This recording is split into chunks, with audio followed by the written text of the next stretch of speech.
Hello, second grade, and welcome back to the Witches Read Aloud. We are up to chapter 8, and our character is still stuck in that meeting with all of those hundreds of witches and the Grand High Witch, which means I'm still stuck up here in the attic. Well, let's see what happens. See you on the other side. Chapter 8. Chapter 8, Formula 86 Delayed Action Mouse Maker. "Children are revolting," screamed the Grand High Witch. "We will wipe them away. We will scrub them off the face of the earth. We will flush them down the drain." "Yes, yes," chanted the audience. "Wipe them away, scrub them off the earth, flush them down the drain." "Children are foul and filthy," thundered the Grand High Witch. They are, chorused the English witches. "They are foul and filthy." "Children are dirty and stinky," screamed the Grand High Witch. "Dirty and stinky," cried the audience, getting more and more worked up. "Children are smelling dogs' droppings," screeched the Grand High Witches. "Pooh!" cried the audience. "Pooh, pooh, pooh!" "They are worse than dogs' droppings," screeched the Grand High Witch. "Dogs' droppings is smelling like violets and primroses compared to those children." "Violets and primroses," chanted the audience. They were clapping and cheering almost every word spoken from the platform. The speaker seemed to have them completely under her spell. "To talk about children is making me sick," screamed the Grand High Witch. "I am feeling sick even thinking about them.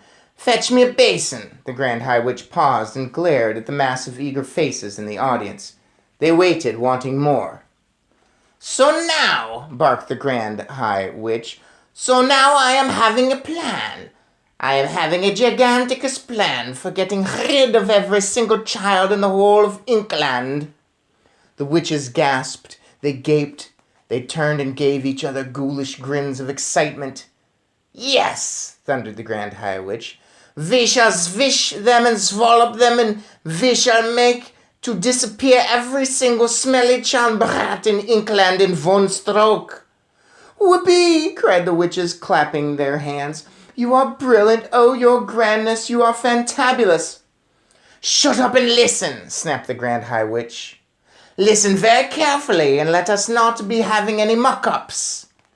The audience leaned forward, eager to learn how this magic was going to be performed. "Each and every one of you," thundered the Grand High Witch, "is to go back to your hometowns immediately and resign from your jobs. Resign, give notice, resign." "We will," they cried, "we will resign from our jobs." Resign, fancy word for quit your job. You are going to stop working it. You will resign. "And after you have resigned from your jobs," the Grand High Witch went on, "each and every one of you will be going out and you will be buying." She paused. "What will we be buying?" they cried. "Tell us, oh brilliant one, what is it we shall be buying?" "Sweet shops," shouted the Grand High Witch. "Sweet shops," they cried. "What? We are going to buy sweet shops? What a frumptuous wheeze!" "Each of you will be buying for herself a sweet shop. You will be buying the very best and most respectable sweet shops in Inkland." I think she's talking about candy shops. We will, they answered. Their dreadful voices were like a chorus of dentists' drills, all grinding away together. I like how he put like a dentist in with, we're talking about sweet shops and candies. Very good, Roald Dahl. "I am wanting no tuppenny, ha'penny, crummy, my little tobacco-selling newspaper sweet shops," shouted the Grand High Witch. "I am wanting you to get only the very best shops filled up high with piles and piles of luscious sweets and tasty chalks." "The best," they cried. "We shall buy the best sweet shops in town." "You will be having no trouble in getting what you want," shouted the Grand High Witch. Because you will be offering 4 times as much as the shop is worth, and nobody's refusing an offer like that. Money is not a problem to us witches, as you know very well. I have brought with me 6 trunks full of England banknotes, all new and crisp, and all of them," she added with a fiendish leer, "all of them homemade."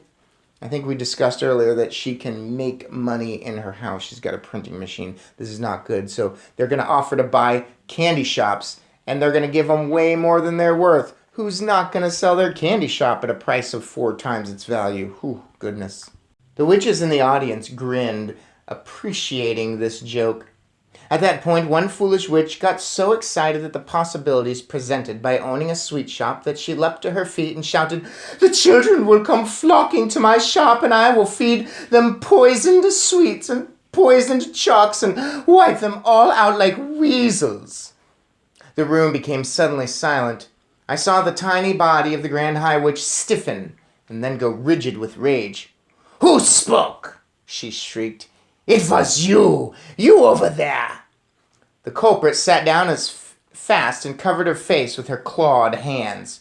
"You blithering bumpkin!" screeched the Grand High Witch. "You brainless bog vamper! Are you not realizing that if you are going round poisoning little children, you will be caught in 5 minutes flat? Never in my life am I hearing such bush-voloping suggestions coming from a witch." The entire audience cowered and shook. I'm quite sure they all thought, as I did, that the terrible white-hot sparks were about to start flying again. Curiously enough, they didn't. If such a tom-fiddling idea is all you can be coming up with, thundered the Grand High Witch, then it is no wonder Inkland is still swarming with rotten little children. There was another silence. The Grand High Witch glared at the witches in the audience. "Do you know," she shouted at them, "that we witches are working only with magic?" "We know, your grandness," they all answered. "Of course we know." The Grand High Witch grated her bony gloved hands against each other and cried out, "So each of you is owning a magnificent sweet shop. The next move is that each of you will be announcing in the window of your shop that on a certain day you will be having a great gala opening with free sweets and chalks to every child." "That will bring them in, the greedy little brutes," cried the audience. "They'll be fighting to get through the doors." "Next," continued the Grand High Witch, "you will prepare yourselves for this great gala opening by filling every chalk and every sweet in your shop with my very latest and greatest magic formula. It is known as Formula 86, Delayed Action Mouse Maker." What is a delayed 86 mouse maker? Formula 86 delayed action. Well, I know delayed means it's not going to happen right away. If you delay something, it's going to be a while down. This is crazy. So she's printing up money. She's asking all of the witches to go home and resign from their jobs. Say, "I'm done, quit, not working here anymore." And then they're going to go buy candy shops. This does make me think back to Charlie and the Chocolate Factory, because that was pretty much all about candy shops and making candy in the candy factory, right? So sweet shops. So again, we're tying in what children really like. Candy. I mean, what kid? I mean, I know you. I'm looking. All the hands are up, right? You who does? Y'all like candy. I like candy. I got Easter candy. I gotta get out of this attic. I know there's Easter candy waiting for me. I've been stuck up here. My goodness, love that candy. I don't know when I'm gonna get out of here. My character's still stuck. Again, don't know his name, but we're gonna find out next time what this delayed action mouse maker formula does. So tune in next episode. See you then.